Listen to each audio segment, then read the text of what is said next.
Hello दोस्तों, I hope आप सभी लोग ठीक होंगे। तो आज मैं आपके लिए लेकर आया हूँ एक रियल इंसिडेंट पर बेस्ड मूवी जिसका नाम है ईडन। ये एक रियल इंसिडेंट पर बेस्ड मूवी है। तो आप अगर चैनल पर नए हैं और चैनल को सब्सक्राइब नहीं किया है तो अभी चैनल को सब्सक्राइब करके बेल नोटिफिकेशन ऑल कर लीजिए।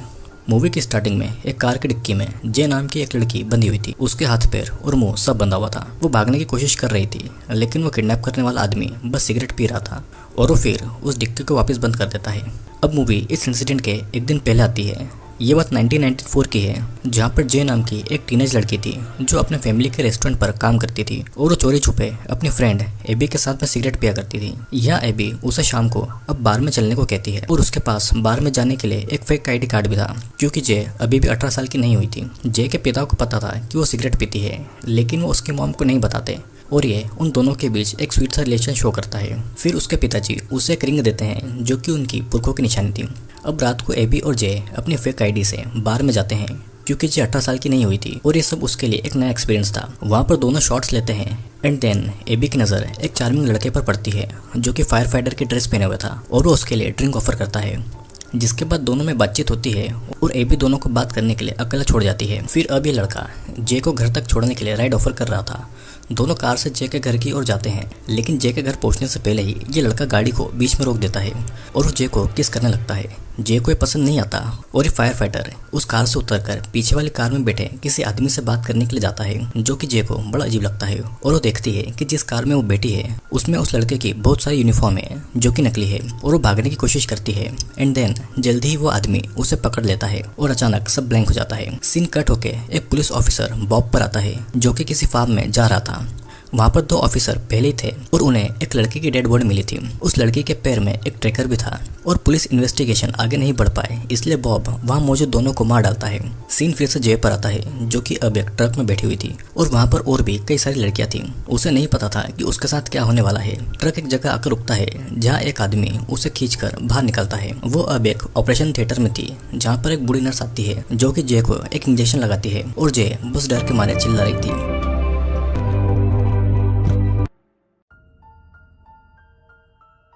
जे की जब नींद खुलती है तो वो एक छोटे से रूम में थी जहाँ पर और भी कई लड़कियाँ बंक बेड पर थी। फिर वहाँ कुछ अनाउंसमेंट होता है और हम देखते हैं कि वहाँ एक दो नहीं बल्कि कई सारी लड़कियाँ हैं जिनकी उम्र छोटी से लेकर बड़ी तक है और उन्हें भी यहाँ पर किडनैप करके लाया गया है। उन्होंने बस नाम के कपड़े पहने थे और यहाँ पर बॉब आता है जो कि सभी को कुछ गिफ्ट देता है। जे अभी भी अंदर थी, वो बाहर नहीं आती और देखती है कि क्या चल रहा है। बॉब सभी को एक बिल्ली का बच्चा देता है। जे अभी भी बाहर नहीं आती और बॉब उसे कुछ दिन देता है इस माहौल में ढलने के लिए। अब अगले दिन जे बाकी लड़कियों के साथ बाथरूम में थी। वो नहाने जाती है, जिसके बाद एक नर्स सभी लड़कियों को चेक कर रही थी और फिर उन्हें कुछ ड्रग दिया जाता है। सभी अपना लंच करती है और सभी लड़कियां अपनी अपनी कैट से खेल रही थी, क्योंकि उनकी लाइफ में बस अब एक यही खुशी थी। कुछ दिन बीतते हैं और एक दिन वोग नाम का आदमी कुछ लड़कियों को सिलेक्ट करके कहीं ले जाता है और उनमें जे को भी सिलेक्ट किया जाता है। उसे एक वैन में डाल के एक अननोन प्लेस पर ले जाया जा रहा था। उसे लेदर की ड्रेस पहनाकर उसे फिर एक प्लेस पर लाया गया था और कैमरे के सामने बांध देते हैं। जे के साथ जो भी हो रहा था वो उसके लिए बहुत घिनौना था और उसे जबरदस्ती ये करना पड़ रहा था। उसे रिकॉर्ड किया जा रहा था और तो और उसे अपने क्लाइंट्स को सर्विस भी देना थी, जो कि उसने कभी सोचा भी नहीं था। और इसी रात को जे अपनी रूममेट प्रिंसिला के सामने फुट फुट कर रोने लगती है। अब कुछ दिनों के बाद वाग उसे अकेले ही अपनी जॉब के लिए ले जा रहा था और उसके क्लाइंट ने जे को स्कूल गर्ल के कपड़ों में बुलाया था। उसके क्लाइंट का नाम जॉन था। वो शादीशुदा था और उसकी बच्ची भी जे की उम्र की ही थी। जे को जॉन के पास अकेला छोड़ के वह बाथरूम में जाकर ड्रग्स ले रहा था। तभी उसे वहां पर चिल्लाने की आवाज़ आती है। वो देखता है कि जॉन जमीन पर पड़ा है और जे उसे चोट पहुंचाकर भाग गई थी। जे ने जॉन के प्राइवेट पार्ट को काट लिया था और उसका मुंह पूरा खून से लाल हो रहा था। उसके कपड़े पूरे खुले हुए थे और वो भाग रही थी, लेकिन वॉक उसे पकड़ लेता है। वो एक घर में घुस गई थी जहाँ पर दो लेडी कॉफी एंजॉय कर रही थी और वो कहता है कि वो एक पुलिस ऑफिसर है जो कि ड्रग एडिक्ट जे को पकड़ने के लिए आया है। वो उसे वापस लाकर जे को पनिशमेंट दी जाती है, जिसमें उसे बांधकर एक बर्फ से भरे हुए टब में डाल देते हैं और पूरी रात के लिए उसे ऐसे ही छोड़ देते हैं। फिर बॉब वॉन को उसकी इस हरकत के लिए इंसल्ट करता है और एक थप्पड़ मार देता है। अब हम देखते हैं कि एक साल बीतता जाता है। जे भी अपने परिवार को भूलकर अपनी इस नई जिंदगी को एक्सेप्ट कर लेती है और अब उसका नाम जे से ईडन हो गया था। उसे लगातार इंजेक्शन दिए जा रहे थे। वहाँ पर उसकी प्रिंसिला बेस्ट फ्रेंड बन गई थी और हम देखते हैं कि यहाँ पर लाना नाम की एक खूबसूरत लड़की थी जिसके हाथ में जे की रिंग थी जो कि उसके फादर ने उसे दी थी। जे प्रिंसिला को बताती है कि वो अभी 19 साल की है और प्रिंसिला का कहना था कि वो कैसे यहाँ पर बच गई है, क्योंकि इतनी कम उम्र की लड़कियों को यहाँ से गायब कर दिया जाता है। फिर तभी वहाँ से एक आदमी आता है और प्रिंसिला को घसीट कर ले जाता है। शाम के समय देखते हैं कि जे यानी कि एडन को फिर से अपने क्लाइंट्स को फिर से सेटिस्फाई करने के लिए भेजा जाता है, लेकिन इस बार ये पार्टी बहुत बड़ी थी। जे की ड्रेस भी अलग थी और वो एक चाइनीज लड़की बनकर गई हुई थी और हम देखते हैं कि जे अब 1 साल में इस काम को करने में परफेक्ट हो गई थी। अब वापस लौटते समय ईडन वैन में अपने हील्स को तोड़ के छुपा लेती है। ईडन जब रूम में आती है तो देखती है कि प्रिंसिला कहीं नहीं दिख रही थी, शायद उसे भी मारकर फेंक दिया गया होगा। ईडन रात को अपनी छुपाई हुई सैंडल निकालकर लाना पर अटैक कर देती है और उससे अपने डैड की दी हुई रिंग वापस ले लेती है। वहाँ पर गार्ड्स आते हैं और उन्हें छुड़ाते हैं। फिर वॉन ईडन को खींचकर दूसरे कमरे में ले जाता है और वो ईडन से इम्प्रेस हो गया था। वो उसे पनिशमेंट के रूप में ईडन को अपनी रिंग निकलने के लिए बोलता है और ठीक ईडन को मजबूरी में ऐसा करना पड़ता है। वॉक को लग रहा था कि ईडन अपनी एज से ज़्यादा स्ट्रॉन्ग है और ईडन उसकी सिंपैथी के लिए रोने लगती है और कहती है कि बाकी की लड़कियां वॉक के पीठ पीछे उसे कुछ भी बोलती है कि वो बस यहाँ का एक नौकर है। ईडन उसे फंसाना चाह रही थी लेकिन वो नहीं फंसता। अब कुछ दिनों के बाद ईडन को बाकी लड़कियों के साथ एक पार्टी में ले जाया जाता है जहाँ पर उन्हें सर्विस देना थी। पार्टी खत्म होने के बाद वॉन होस्ट से पेमेंट मांगता है और वो होस्ट उसे कुछ पैसे काटने को कहता है। दोनों में कहासुनी होती है और वॉग अपनी गन से उसे डराकर बाकी का पेमेंट ले लेता है। रात के समय ईडन टॉयलेट जाती है जहाँ से वो अपनी रिंग को निकालती है जो कि वॉग के कहने पर उसने निकल ली थी, जिसे धोकर वो वापस पहन लेती है क्योंकि इसी से उसे अपनी पुरानी लाइफ और पेरेंट के बारे में पता था। धीरे धीरे ईडन के लिए सब कुछ बदल रहा था। वॉग उसे क्लाइंट के पास न भेजकर खुद अपने घर ले जाता था जहाँ पर वो उससे सफाई करवाता है। उसे वॉन के बचपन की फ़ोटो मिलती है और साथ में वो आदमी भी था जिसने ईडन यानी कि जे को फंसाया था। जहाँ पर सभी गर्ल्स को रखा गया था वो एक बड़ा सा वेयर हाउस था और वहाँ पर उनसे प्रोस्टिट्यूशन का काम करवाया जाता था।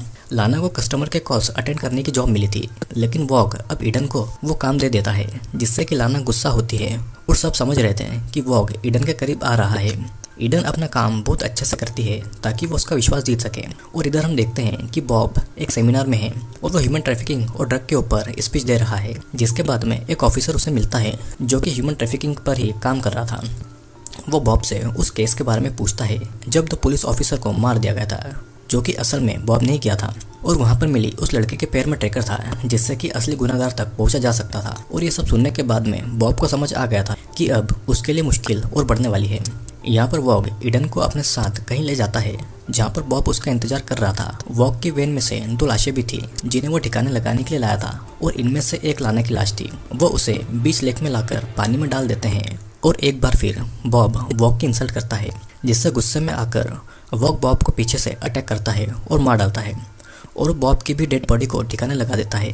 अब कुछ दिन के बाद वॉग ईडन को एक अनजाने घर ले जाता है जहाँ के लोगों को पता था कि उन्होंने बॉब के साथ क्या किया है। ईडन को अब वॉशरूम जाना था और वो अंदर जाकर देखती है कि उस घर में एक छोटा सा ऑपरेशन थिएटर था। ईडन को वहाँ पर एक रूम का दरवाजा भी खुला हुआ दिखता है जिसके अंदर प्रिंसिला थी और वो प्रेग्नेंट थी। प्रिंसिला को वहाँ पर कुछ महीनों पहले लाया गया था, लेकिन ईडन को नहीं पता चल रहा था कि प्रिंसिला को ऐसे यहाँ पर क्यों रखा गया है। जब प्रिंसिला चिल्लाने की कोशिश करती है तो एडन उसे चुप रहने का कहकर बाहर चली जाती है, जहाँ पर सभी न्यूज़ देख रहे थे जिसमें बॉब के मरने की खबर थी। लौटते समय एडन ड्राइव कर रही थी और वॉग उससे पूछता है कि क्या उसने घर में कुछ देखा और वो उसे बस उस ऑपरेशन थिएटर के बारे में ही बताती है। वॉग को फिर भी कुछ अजीब लग रहा था। वो उसे कार रोकने को कहता है और फिर वैन से एक लड़की को निकालकर ईडन को उसे मारने को कहता है और ऐसा नहीं करने पर उसे खुद को मारना होगा। ईडन के पास कोई और रास्ता नहीं था और इसीलिए वो ट्रिगर दबा देती है, लेकिन असल में उस गन में बुलेट्स ही नहीं थी। वॉग बस ईडन के भरोसे की जांच कर रहा था। बॉब को मारने के बाद में सब कुछ बदल गया था। उस वेयरहाउस का ध्यान अब वॉग रखता था और वो अपने गार्ड्स को पनिशमेंट दे देता था। वॉग उस वेयरहाउस को कहीं और शिफ्ट कर रहा था क्योंकि पुलिस अब उन तक पहुंच सकती थी। इधर ईडन नर्स के पास जाती है जो कि उसे एक स्टोरेज हाउस पर ले जाती है जहाँ पर लड़कियों के पुराने सामान थे। फिर सभी गर्ल्स को ट्रक में भर के कहीं ले जाया जा रहा था, लेकिन इस ट्रक में ईडन नहीं थी।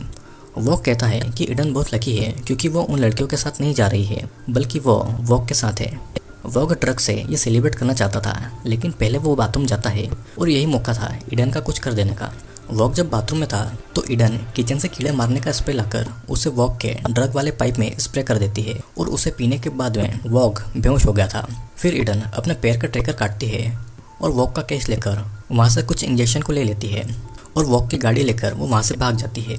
लेकिन वो अपने घर नहीं जाती। वो पहले उस घर जाती है जहाँ पर प्रेग्नेंट प्रिंसिला को कैद किया हुआ था, और जिस आदमी ने प्रिंसिला को कैद किया था वो उस आदमी को पैसे के बदले उसे छोड़ देने के लिए बोलती है, लेकिन वो आदमी नहीं मानता और इसीलिए एडन उसे वो इंजेक्शन देकर मार डालती है।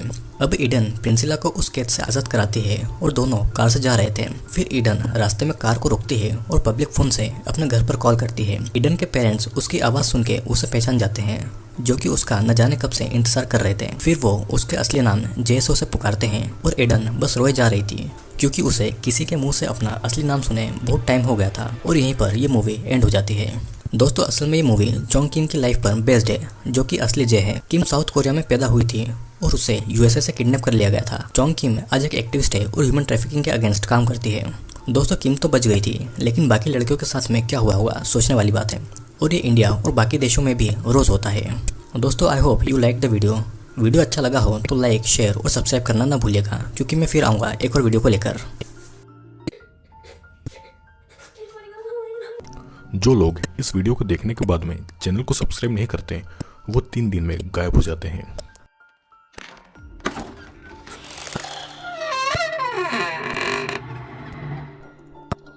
हेलो दोस्तों, आई होप आप सभी लोग ठीक होंगे। तो आज मैं आपके लिए लेकर आया हूँ एक रियल इंसिडेंट पर बेस्ड मूवी, जिसका नाम है ईडन। ये एक रियल इंसिडेंट पर बेस्ड मूवी है। तो आप अगर चैनल पर नए हैं और चैनल को सब्सक्राइब नहीं किया है तो अभी चैनल को सब्सक्राइब करके बेल नोटिफिकेशन ऑल कर लीजिए। मूवी की स्टार्टिंग में एक कार की डिक्की में जे नाम की एक लड़की बंधी हुई थी। उसके हाथ पैर और मुंह सब बंधा हुआ था। वो भागने की कोशिश कर रही थी, लेकिन वो किडनैप करने वाला आदमी बस सिगरेट पी रहा था और वो फिर उस डिक्की को वापस बंद कर देता है। अब मूवी इस इंसिडेंट के एक दिन पहले आती है। ये बात 1994 की है, जहाँ पर जे नाम की एक टीनेज लड़की थी जो अपने फैमिली के रेस्टोरेंट पर काम करती थी और वो चोरी छुपे अपनी फ्रेंड एबी के साथ में सिगरेट पिया करती थी। यहाँ एबी उसे शाम को अब बार में चलने को कहती है और उसके पास बार में जाने के लिए एक फेक आईडी कार्ड भी था, क्योंकि जे अभी भी 18 साल की नहीं हुई थी। जे के पिता को पता था कि वो सिगरेट पीती है, लेकिन वो उसकी मॉम को नहीं बताते और ये उन दोनों के बीच एक स्वीट सा रिलेशन शो करता है। फिर उसके पिताजी उसे एक रिंग देते हैं, जो कि उनकी पुरखों की निशानी थी। अब रात को एबी और जे अपनी फेक आईडी से बार में जाते हैं, क्योंकि जे 18 साल की नहीं हुई थी और ये सब उसके लिए एक नया एक्सपीरियंस